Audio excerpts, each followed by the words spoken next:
so that's probably running at capacity 14 litres a minute.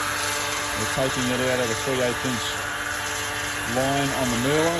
It has suspect fuel, and we are running it through massive molybdenum magnets down to a sub, only running one because it's diesel, sub 1 micron level filtering.